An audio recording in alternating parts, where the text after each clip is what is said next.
এই লোকের মধ্যে ভাত নাই, তাদের ভাত নিয়ে আসো। এই থামো, ব্যাগটা খুলে দাও। মোড়ল মশাই আমাদের কখন খেতে দেবে? একটা ফাঁকা জায়গা দেখে বসে পড় না। এই ওখানে দাঁড়িয়ে কি করছো? এদেরকে ভাত দাও। এরা কারা? আহা, অত কথা বলে কি দরকার? মানুষ এসে মানে তোমার আত্মীয়, খাই দাও। এই লোকটা আবার কি বলছে? আমার আত্মীয় হলে আমি চিনবো না? ওনাকে লোকটা বলবে না, মোড়ল সাহেব বলবে। ও নয় আমাদের মরল সাহেব, কিন্তু তোরা কারা? আমরা মোড়ল সাহেবের বডিগার্ড। দেখুন মরল সাহেব, আপনাকে খেতে দিতে পারি, কিন্তু আপনার এই বডিগার্ড দুটোকে দেবো না। আমাদেরকে খেতে না দিলে আমাদের মোড়ল সাহেবও খাবে না, তাই না মোড়ল সাহেব? আমি কথা বলছি তো, তোর এর মধ্যে কথা বলছি কেন? তোরা বাইরে যা, আমি যেভাবে ওকে রাজি করাছি, তোরা থাকলে হয়ে যায় না। দরকার হলে হাত পাও ধরবেন।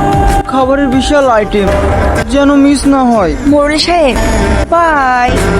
ঘুরে এসে যেন খেতে পাই। ভাই, আমাকে তো খেতে দেবে বললি, তাতে দাও ক্যাপা কাপ মিট দি। মোড়ল সাহেব লোকটাকে কতক্ষণ বোঝাচ্ছে রে, লোকটা কি বুঝছে না নাকি? তুই জানিস এত সুন্দর